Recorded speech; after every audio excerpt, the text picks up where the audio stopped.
Welcome to Stellar Newsio. Our news YouTube News Hub. Stellar News PH, yung YouTube news channel. Subscribe now. Dito sa Stellar Network ay siguradong updated ka sa showbiz news at iba pa. Kaya kung first time mo dito ay mag-subscribe ka na.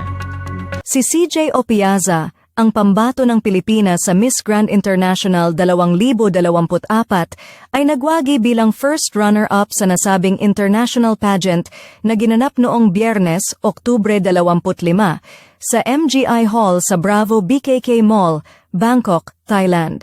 Si Opiaza, na nagmula sa Castillejos, Zambales, ay itinanghal bilang kinatawan ng Pilipinas noong Setyembre matapos ang matagumpay na pagsali sa Miss Grand Philippines 2024.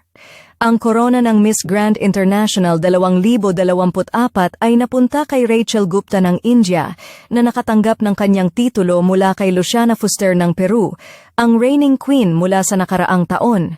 Ang natatanging talento at kagandahan ni Gupta ay nangibabaw laban sa 68 pang kandidata mula sa iba't ibang panig ng mundo. Bukod kay Gupta at Opiaza, nagwagi rin sa patimpalak ang iba pang mga kandidata. Si Tae Soon Yaen mula sa Myanmar bilang second runner-up, Safieto Cabengele ng France bilang third runner-up, at Talita Hartman ng Brazil bilang fourth runner-up. Ang matagumpay na paglahok ni Opiaza sa Miss Grand International ay nagmarka ng isa pang mahalagang tagumpay para sa Pilipinas sa international pageant circuit. Bago si Opiaza, ang Pilipinas ay mayroon ng 2 kandidatang nagtamo rin ng unang pwesto bilang first runner-up sa Miss Grand International, sina Nicole Cordoves noong 2016 at Samantha Bernardo noong 2021, na parehong nagpataas ng bandera ng bansa sa international stage. Taon-taon, patuloy na ipinapakita ng Pilipinas ang husay at ganda ng mga Pilipina sa larangan ng pageantry, at si Opiaza ay naging bahagi ng tradisyon na ito ng tagumpay at pagmamalaki sa bansa. Maraming Pinoy fans ang nag-react at nagpahayag ng pagkadismaya sa kinalabasan ng Miss Grand International 2024 matapos magwagi ang kandidata ng India, si Rachel Gupta, bilang Miss Grand International, habang ang pambato ng Pilipinas na si CJ Opiaza ay tinanghal lamang bilang first runner-up. Marami ang nagbahagi ng opinyon sa social media na tila luto o hindi patas ang naging desisyon sa pageant. Ayon sa ilang fans, napansin nila ang pagiging overlooked umano ng ibang kandidata sa kabila ng kanilang outstanding performance sa kompetisyon. Ipinahayag ng iba ang pagkadismaya sa mga favoritism at politika umano na madalas mabanggit sa mundo ng international pageantry. Hindi ito ang unang pagkakataon na nakaranas ng ganitong reaksyon ang Miss Grand International, lalo na't inaasahan ng mga Pinoy fans ang mataas na posibilidad ng pagkapanalo ng kanilang kinatawan dahil sa mga nakaraang tagumpay ng Pilipinas sa pageant.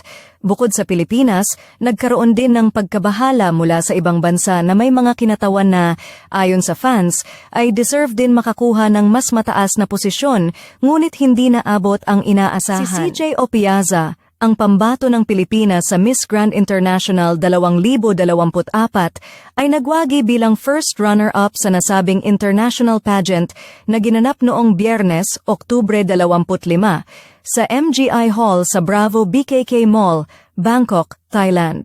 Si Opiaza, na nagmula sa Castillejos, Zambales, ay itinanghal bilang kinatawan ng Pilipinas noong Setyembre matapos ang matagumpay na pagsali sa Miss Grand Philippines 2024. Ang korona ng Miss Grand International 2024 ay napunta kay Rachel Gupta ng India, na nakatanggap ng kanyang titulo mula kay Luciana Fuster ng Peru, ang reigning queen mula sa nakaraang taon. Ang natatanging talento at kagandahan ni Gupta ay nangibabaw laban sa 68 pang kandidata mula sa iba't ibang panig ng mundo. Bukod kay Gupta at Opiaza, nagwagi rin sa patimpalak ang iba pang mga kandidata. Si Tae Soon Yaen mula sa Myanmar bilang second runner-up, Safieto Cabengele ng France bilang third runner-up, at Talita Hartman ng Brazil bilang fourth runner-up. Ang matagumpay na paglahok ni Opiaza sa Miss Grand International ay nagmarka ng isa pang mahalagang tagumpay para sa Pilipinas sa international pageant circuit.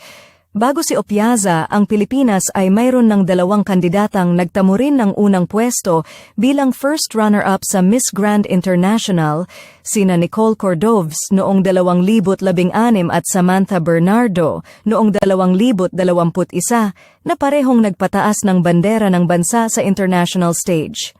Taon-taon, patuloy na ipinapakita ng Pilipinas ang husay at ganda ng mga Pilipina sa larangan ng pageantry, at si Opiaza ay naging bahagi ng tradisyon na ito ng tagumpay at pagmamalaki sa bansa. Maraming Pinoy fans ang nag-react at nagpahayag ng pagkadismaya sa kinalabasan ng Miss Grand International 2024 matapos magwagi ang kandidata ng India, si Rachel Gupta, bilang Miss Grand International, habang ang pambato ng Pilipinas na si CJ Opiaza ay tinanghal lamang bilang first runner-up.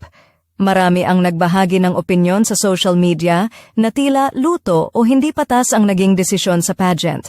Ayon sa ilang fans, napansin nila ang pagiging overlooked umano ng ibang kandidata sa kabila ng kanilang outstanding performance sa kompetisyon.